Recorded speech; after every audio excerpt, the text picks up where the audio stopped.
Hi guys, we're back with another episode 7. Whoop, whoop. Hi, I'm Alexis. I'm Soncha. I'm Basola. Kirsty. We don't live to... Oh, guys. I didn't even bother. Every time. Yeah. We don't live together, we live together. It's even we don't live, we live together.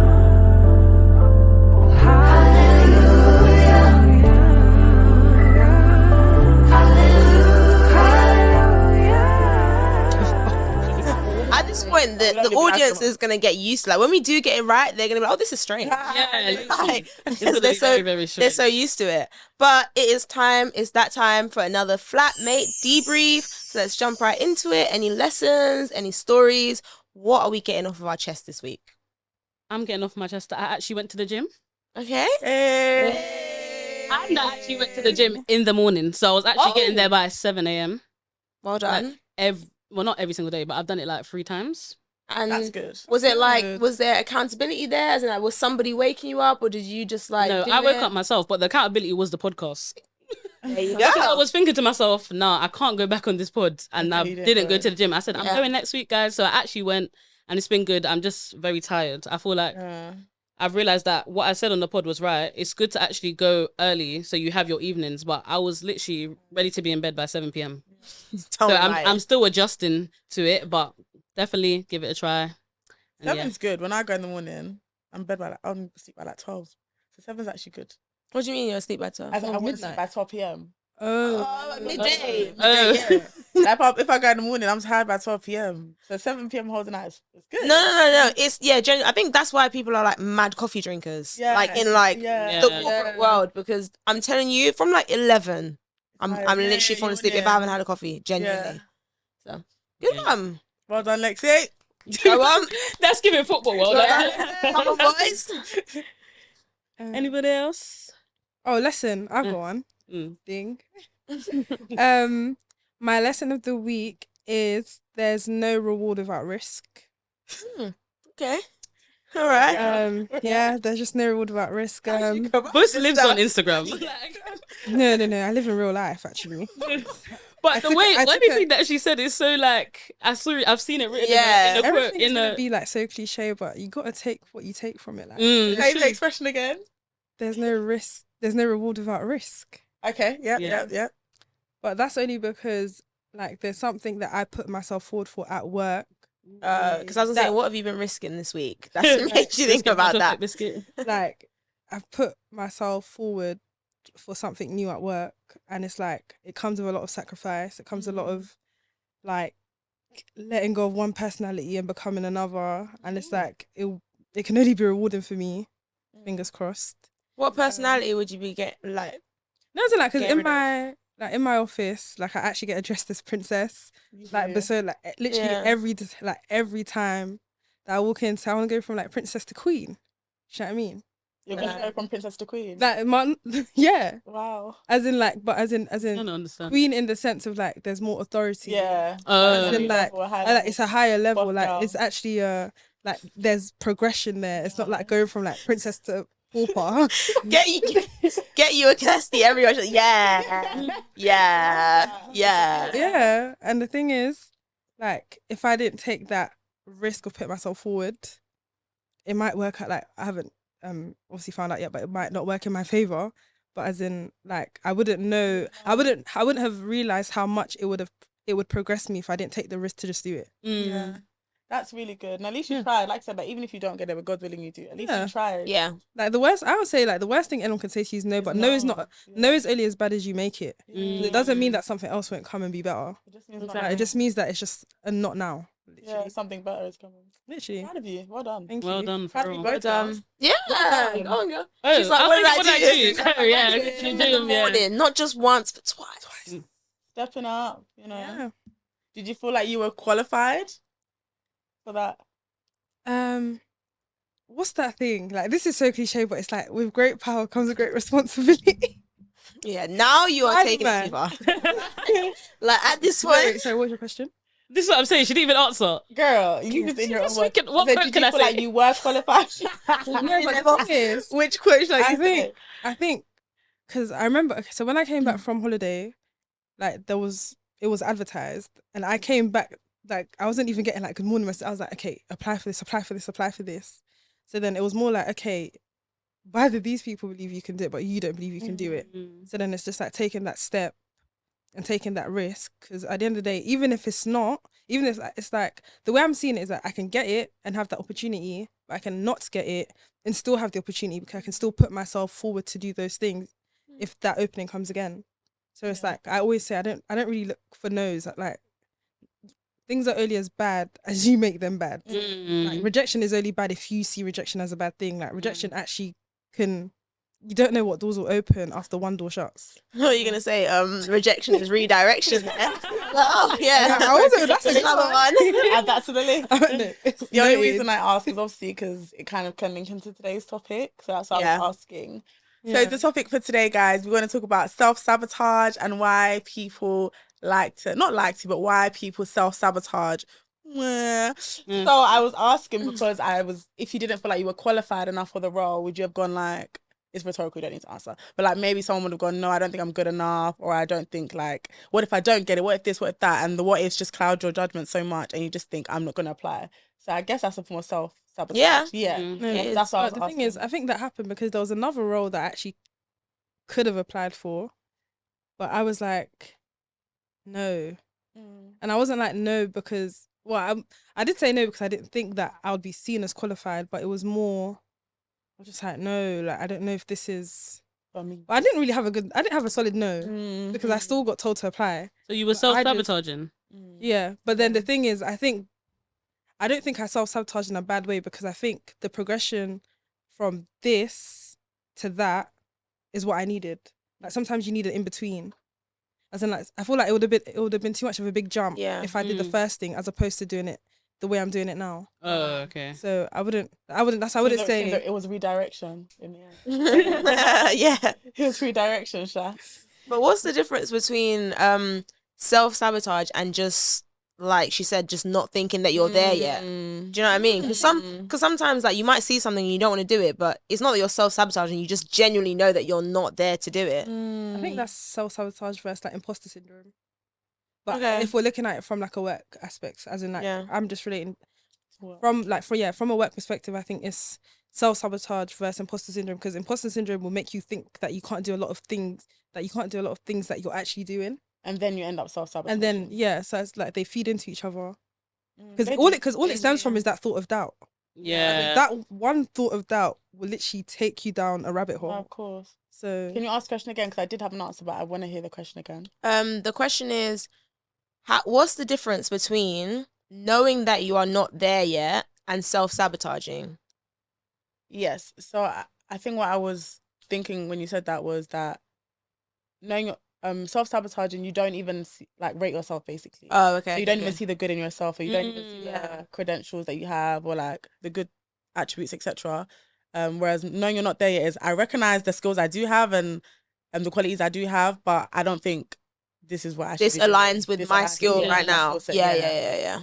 But then there is, of course, that faith where you can be like, you know what, it doesn't align, but hey, I'm gonna take that leap of faith and I'm gonna apply for that job. I'm gonna do that thing anyway. But I think it's self-sabotaging. You doubt yourself, like you were saying. There's a seed of doubt inside. Whereas when you recognize something's not for you, it's like you rate yourself still, but it's like maybe. Yeah, I think it's wisdom, and then just knowing you could think that thing is not for you at the moment as well. Because I feel like a lot of the time people jump into things too quickly when they're overconfident, and then they ruin, like, for example, a relationship.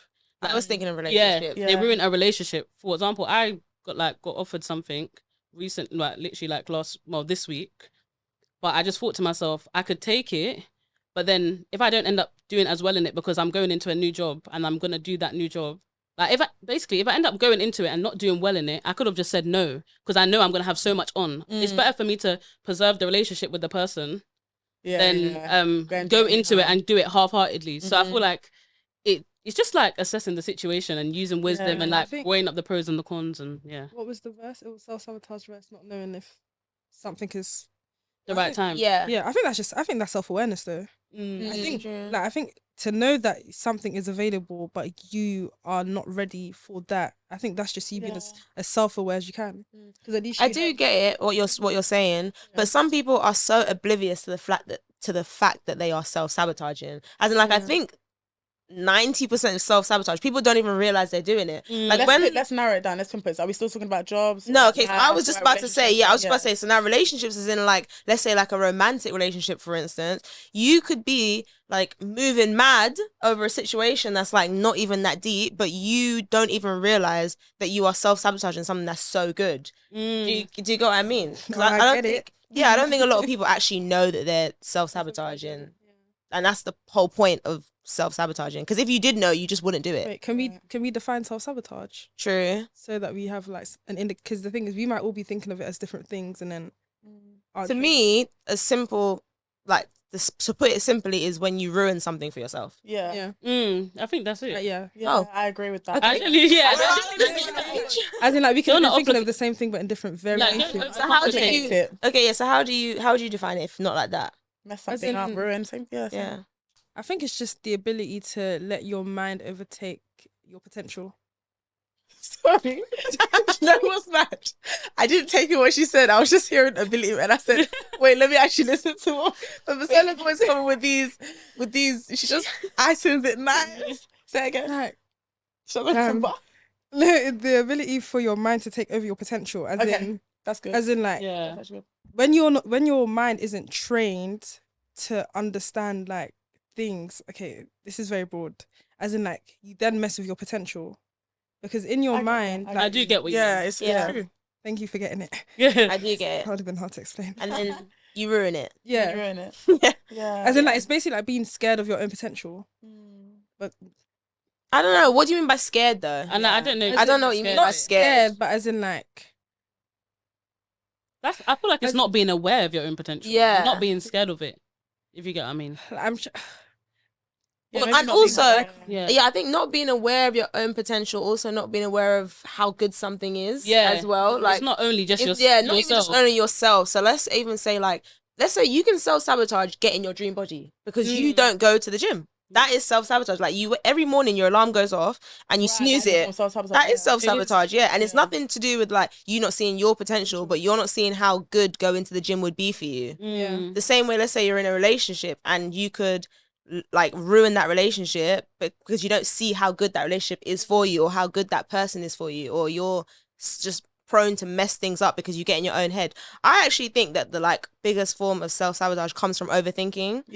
I think when you overthink a situation, you get in your own head, you are just irrational, and then you self-sabotage yourself. I think if you just take a step back, it would actually stop self-sabotaging a lot more. And you know what the thing is, I think people when they overthink, they just start coming up with scenarios that haven't happened, and it's like you've already decided that if this is gonna happen and this is how you're gonna deal with it, and it's like before you know it, how you've got an end result to an issue that doesn't exist. Yeah, that's actually true. And then you just run with it. And that goes to even like jobs. Like, as in, like, let's say you're applying to jobs, you'd be like, no, I'm not going to apply to that because maybe the interview's going to go badly. Or even when you're in the job, like, your manager could be like, oh, why don't you do this presentation? You'd be like, no, I can't do that.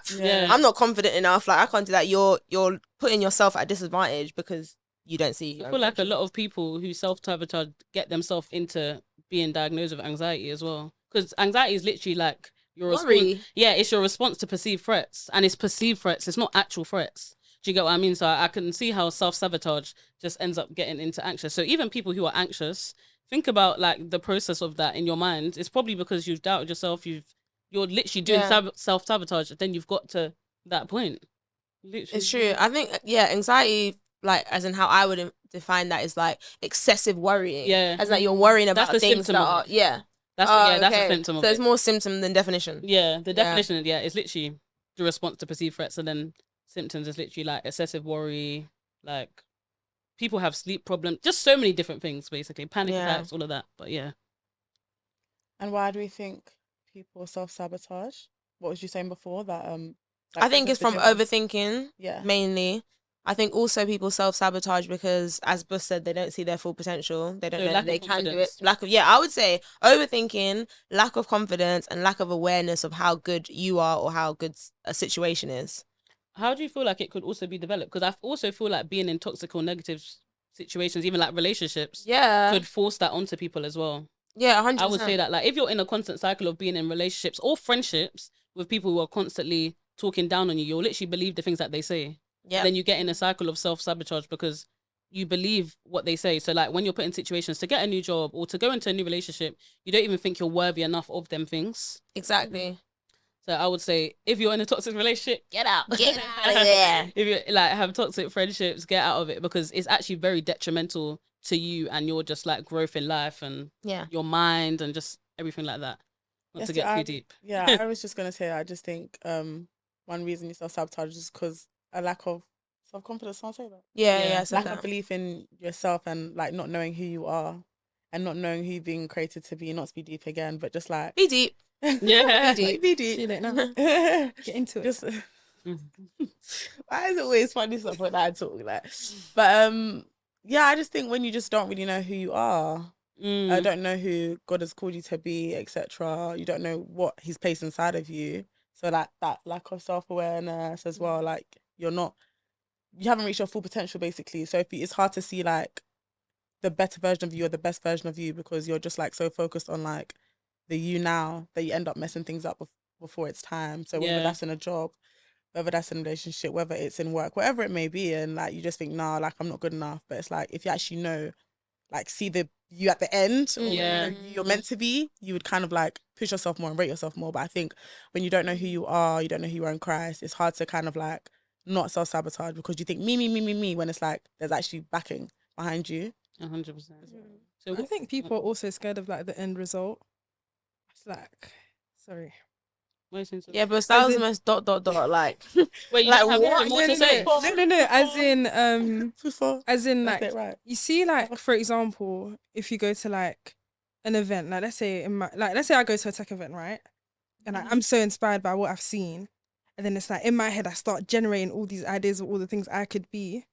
But then I think that can get overwhelming to the point where you just do nothing. That's procrastination. Oh, I get you. Like, you end up procrastinating. You mean? No, I think that's self-sabotage. As in you take so much on, or you think no, but procrastination is a type. It's a type of self-sabotage. Yeah. But as in like I'm saying, as in like you're so scared of the end result that you don't do nothing because realistically, the end result overwhelms you. Yeah. You're overwhelmed by what you could be, then you just don't become anything. Because you don't want to because as in like you don't want to go through the process. Yeah, as in like because you know in essence everything you do has to start from somewhere. So as in like there has to be a start, but then it's like you can get. Like, I think it's easy to think of the end result, but then it's hard people find it hard to get that started. Like, am I resonating with me? I mean, somebody will. Somebody out there. I'm kind of getting it. Yeah. I'm kind of getting it. So, what you gonna ask, Lex? No, it's even left my mind. Think how you can say something like, how can you stop it or something like that? I don't know. Yeah, I was gonna say, how would you tell people? Like, how would we tell people to like stop self? But then it's like, how do they identify it? I feel like as well. Yeah, let's start with how do you identify? Yeah, like how do you identify that you're self-sabotaging? If you find yourself being presented with lots of opportunities and you turn them down regularly, like you speak down on yourself a lot of the time. Like if somebody says, "Do you want to do this?" No, I'm okay. Even it starts even as small as it's subtle. Yeah, I'm okay. Do you want to come and help me? I'm okay. Do you want to help? I'm okay. That's like you're not believing in yourself. That's a lot of like 100% self-doubt. Yeah, like you're not like in the small things. So when someone asks you something big, you're gonna say no. Like you're not gonna say yes. You know what I mean? So I think when you get presented with opportunities and you turn them down a lot, that's one. Yeah, that's a very big one. I feel like that's Start saying yes. I feel like when you feel stuck, as in like when you're just stuck and stagnant and you're in the same place and it's like there's no reason for you to be in the same place, but you're just still stuck in that same position. Like, yeah, I think that's definitely people start. And then what would you encourage? Like, I think it's all down to mindset. To be honest, I think training your mind so big, like because like everything literally happens in your. And like, I don't know about you guys, but not everybody has the thinking voice in their head. Like, do you guys have that, right? A conscience. I'm doing it right now. No, because I didn't know that it wasn't as not common as I thought it was. I thought everyone had it, like the voice in their head. But as in like the amount of things that you go through on a day to day, just in your head, and then it's like you go through work, but then you're still in your head. You go through like life, and you're just still in your head. Getting your mind to a point where it's like you can separate things. You can separate like I get what you mean. So like you can separate like a situation from a person. Do you know what I mean? And it's like you don't hold people to things. I feel like it's easier said than done to just get out of your mind though. So I would say like practical steps is generally do things like with our service users. What we do is like we actually tell them like, what are you passionate about? What are your strengths? Like we literally have literally so many attributes, so many attributes on a sheet of paper, and we literally make them actually tick off what is like from the sheet of paper.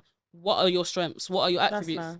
And they're just like, oh my gosh, I actually am good at that. So I would say, be practical about it. Yeah. Like, in order to get out of your mind, you got to get things, like, you got to see it. You got to actually do the things. Yeah, pen to paper, 100%. Yeah, pen to paper. I would say 100% do that. I like that. And then things will come out of it, because then it's like, oh, if I'm like good at speaking, maybe I should do a podcast. Yeah, You know what I mean? Yeah. Like, if I'm good at writing, maybe I should do poetry.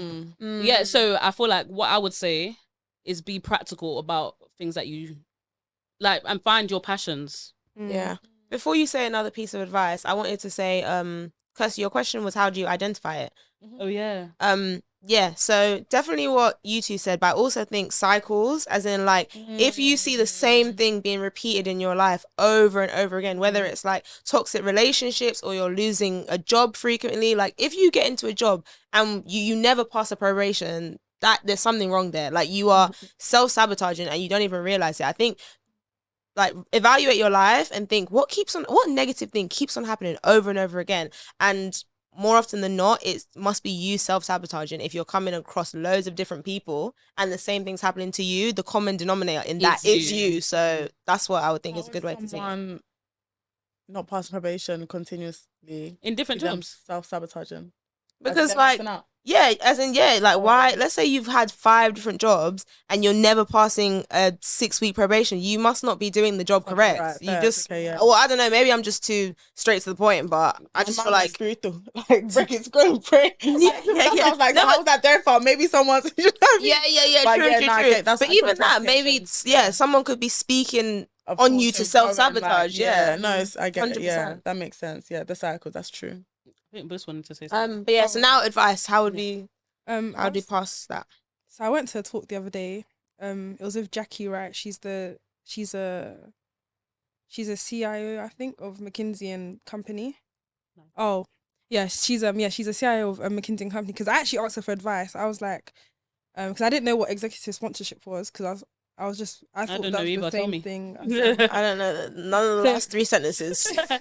So basically, from what I took from it, it's just like an extended mentor, as in, like, it's someone who literally stands and fights in your corner for you to get to, like, a position of power. Oh, wow. Yeah, as opposed to mentorship, which is someone that's so, because I work for a small medium company, so I asked her, like, how would I go about getting, like, an executive sponsor in that environment, because it's like everything is just so close knit.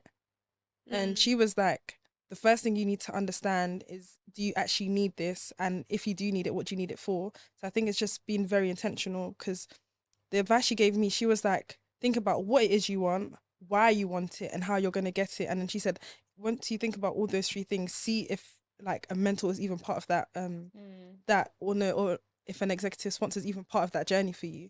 Because she was like, a lot of times people say that they want things, but they don't actually have intention for the thing that they want. So it's like, the thing I can, as in, like, my advice would be just be very intentional about everything you do and understand what you're doing and why you're doing it and what you're doing it for, because there's always, like, an end result or like an end motive for things that we do. I feel like, adding on to that, what you said, but also you're saying, do you need a mentor? I feel like getting a mentor would be a good thing to do as well. Don't you think? Like, for someone who self-sabotages, have someone that can actually hold you accountable. We always talk about accountability, but hold you accountable to where you are in your life. Like, someone that can help you with your finances, someone that can help you in your jobs, even your relationships. So I would definitely say, get a mentor. It doesn't have to be it could literally be someone that you know. It doesn't have to be, you don't have to find them mad externally. But like, if you go to church, it could be your pastor or a leader in the church, or like a brother or sister in Christ. It doesn't have to be like a work situation. You can actually have mentors for your life, or life coach, I guess.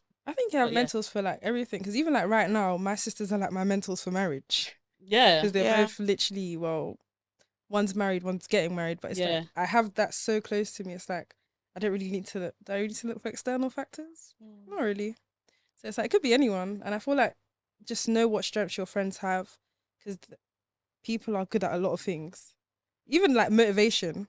Like, if you need a friend to just get you going. Going from the friend thing, ask your friends what they think you're good at as well. Ask the people around you what they think you're good at, because you might not realize what you're actually good at as well. Definitely. Yeah, give you guys an example actually. So basically, we did disc training at work. So we had to do like so they gave us this book, right, Surrounded by Idiots, and it gives you like 4 colors, and it basically tells you like Yeah. I what was thinking, huh? You never seen that book? It's so No, now popular. it came literally Oh to my yeah, mind yeah, straight yeah. away. Surrounded by Yeah. ideas. yeah. So it tells you like what personality you are, and so we like they gave us like badges and stuff at work the other day. And everyone was shocked because I was a promoter, which is yellow. And like yellows are really like basically the opposite of the personality. I think I was the only one in my team that got yellow. What is yellow? Yeah. Like So yellow is like people that are just like happy all the time, that are social, that kind of like want recognition for when they do work, which yeah, that's fair enough to me. And like compared to everyone on my team who was more like they're just like analyzers or Reds are not. yeah, like I What's wasn't the even looking at reds? like reds are like there was only 2 people that were like a strict red. It's like what was that impact? It was just something like just the antisocials of them all, like just people that just I need get to to read it. that. But like surprisingly, there was only 2 people in my company that got that. But yeah, everyone was shocked that I was like everyone was shocked that I was a yellow because it's like I don't.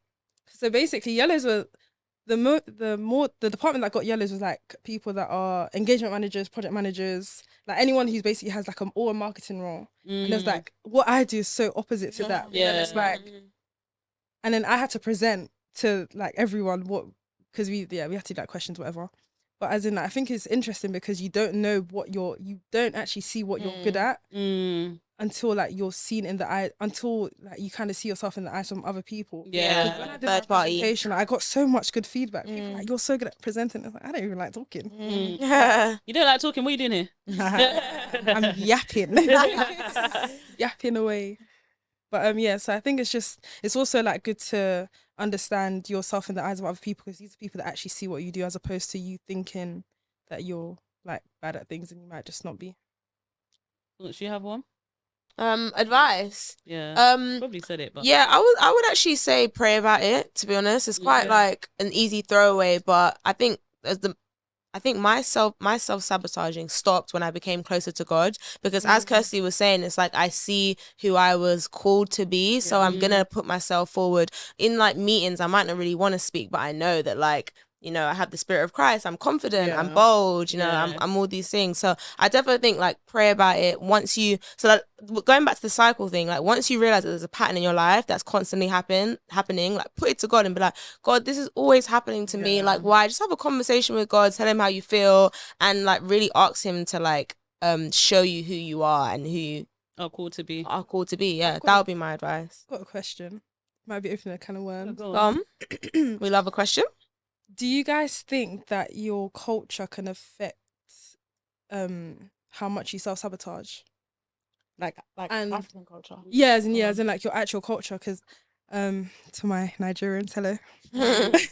I'm just thinking like because when I grew up in like Nigeria, right, like we had a very strict like only speak when you're spoken to mentality, and it's like having that now in the corporate world is like that's actually self-sabotage because at work it's like 110%. they literally they want to know that you can have a voice and you can have an opinion. I think that's what I'm literally in the phase of like just learning now in terms of like my role and where I stand like in my current company now. So it's like, do you think that so culture true. has That is true. Because I was like the youngest in my team, and I was very much talk only if you've been asked. Yeah. But I don't like. I was gonna, you know that why do you speak for the sake of speaking? Yeah. I was gonna say I don't like to just speak for the sake of speaking at work, even though outside of work I do. But I just didn't. I would only speak if I'm directly asked. Otherwise, I'm not really gonna speak. But naturally, it's like when the elders are speaking, you just listen. Hush your mouth. But naturally, maybe being like the African youngest in the culture. team, it would be like maybe subconsciously I didn't even realize that it's like the elders are speaking like shush. So that's actually a really good point. That's like a really good That point, is a very actually. good point Really because good I think point. like Yeah. Caribbean Gonna is You're different. thinking cap on And I don't seven. think so though, you know. To an extent, it No, depends. maybe like Caribbeans in like England. Yeah. But like the kids in Jamaica do not speak. Like genuinely, like they're so quiet.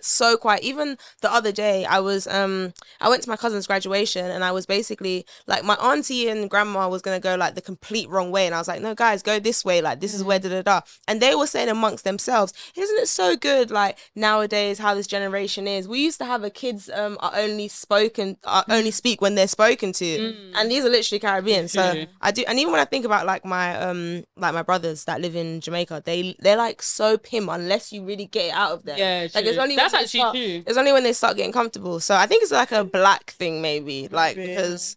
Genuinely, because then it's like it works the same with like relationships as well, because then it's like if you feel like you can't speak, that's how things are just kind of like held in, and then it just affects things in the Relationship. I would definitely say your environment though, like as in like beyond not just like work, but even like as you were saying, relationships. Because I was actually having a conversation recently with somebody, because I grew up in like a single mum household, so I'm very like just get on with it, and that's because I've always seen my mum get on with it. Like I haven't seen like a father figure basically like look after the house when I was like a lot younger. So now when I'm in the phase of like growing older, dating and this and that, and I have to like actually like step back and allow somebody to do that, and it's a form of self-sabotage that I didn't even realize. Because let's say, for example, we go into a restaurant, like I'll just be like, table for two, like, or I just like stay, like, or shush and but let just him, you know what I mean, just That's shush, actually so true. Yeah. like literally just shush. Or I like, let's say if we're going somewhere, I'll be like, I'll be doing the maps, like, because I'm just so used to just I'm just so like I'm just quick. Do you get it? Yeah. But then now it's like you're getting to that age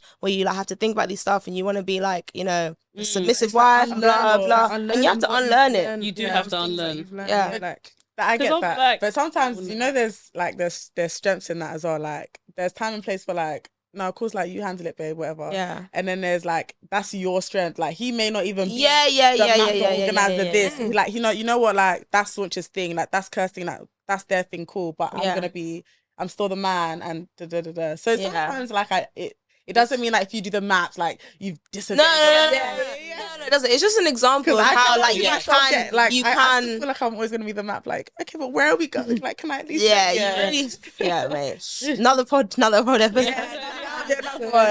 But no, that's a good point. Yeah, that is a very, very good point.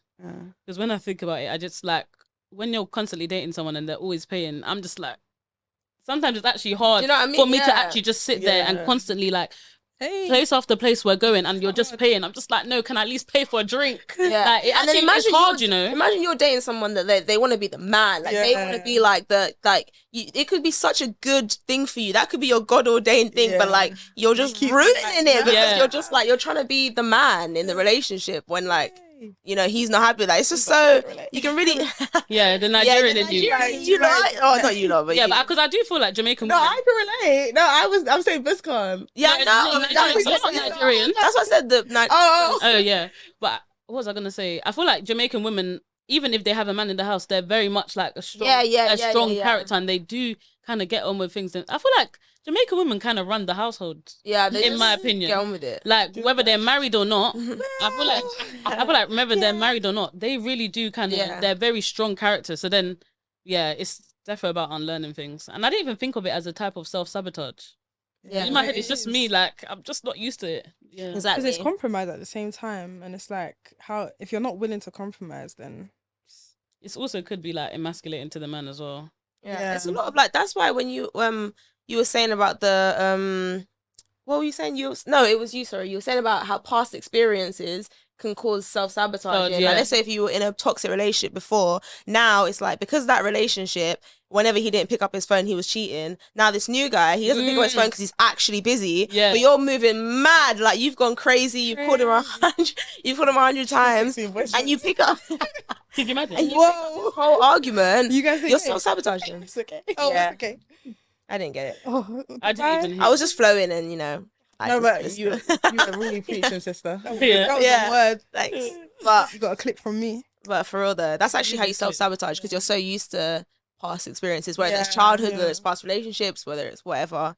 Yeah, I think in this generation, the most you probably see it with like when it comes to work and relationships. Yeah, the most. Yeah, even with self-sabotage, it's especially men.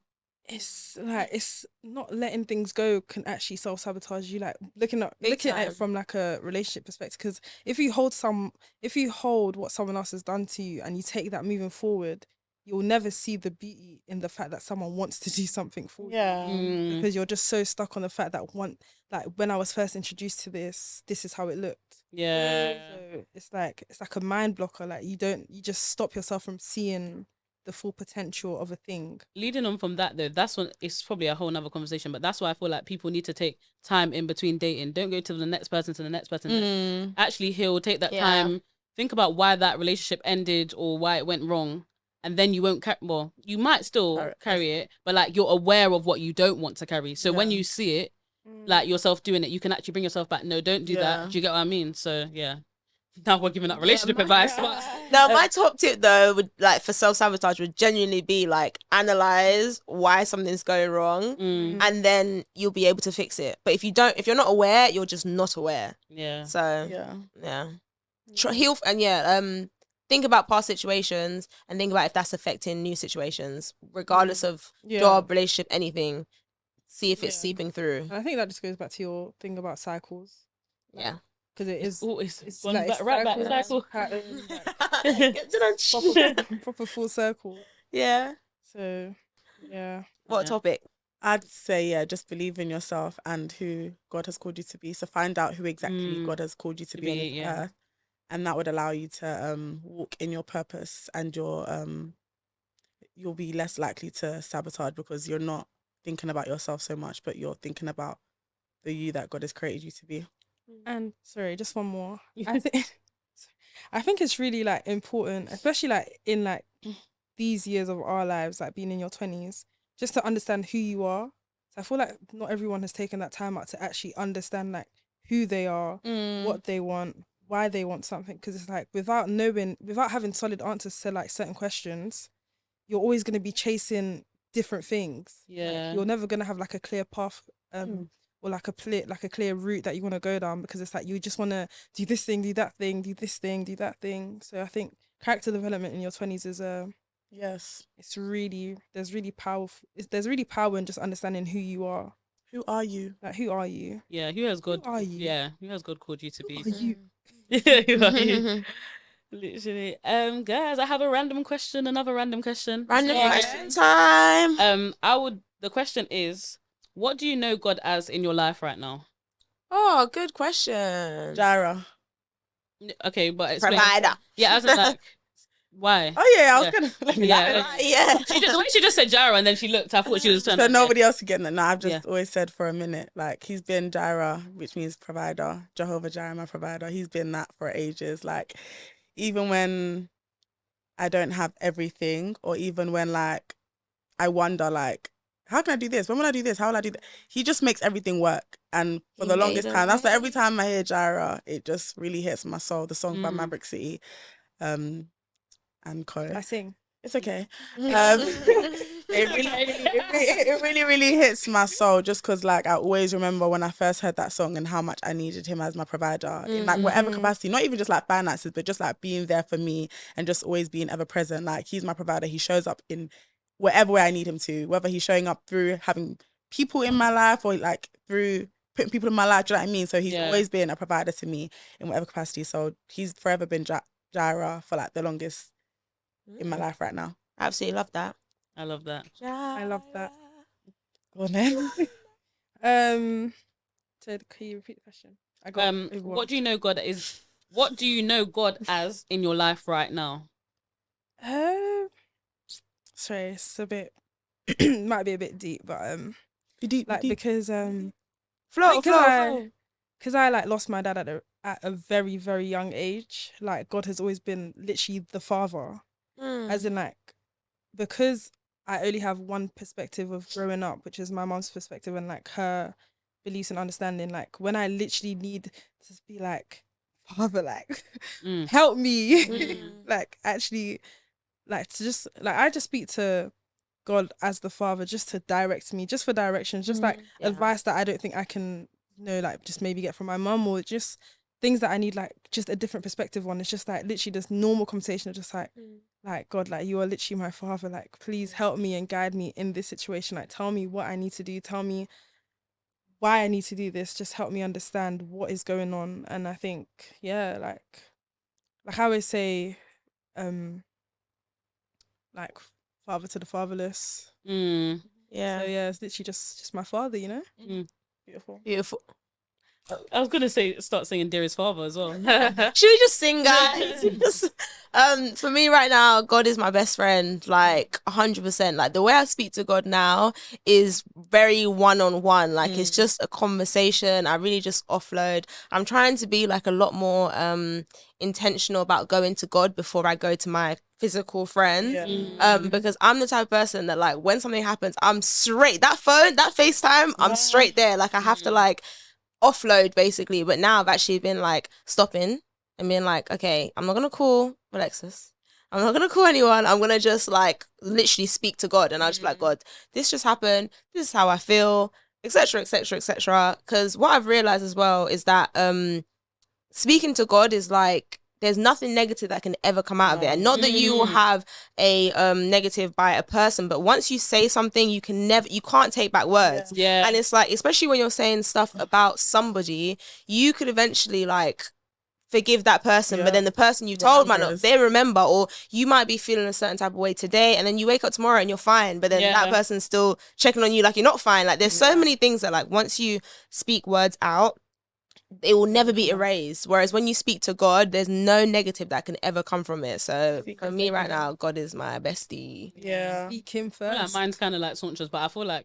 God is my teacher right now. Like very much my teacher. I feel like there's been certain impulsive things that I might want to do or say, but I've just been like, okay, God, what should I do in this situation? Or if I end up asking someone after speaking to him, that person says that, and I feel like when they're speaking, it's God speaking to me. Yeah, so I feel like he's just teaching me loads of things right now, like when to react, when not to react. Yeah. I feel like he's just my teacher right now, teaching me everything in every aspect of my life. Yeah, Love I that think it's really powerful that everyone just has God in a different way. He just About to shows say up. that. Like, She just shows, like you said, shows him that- in his different capacity. just like a testament of the power of God, as in like there's nothing that he literally cannot do or cannot be in your life. Like because we're all literally experiencing him in such different ways.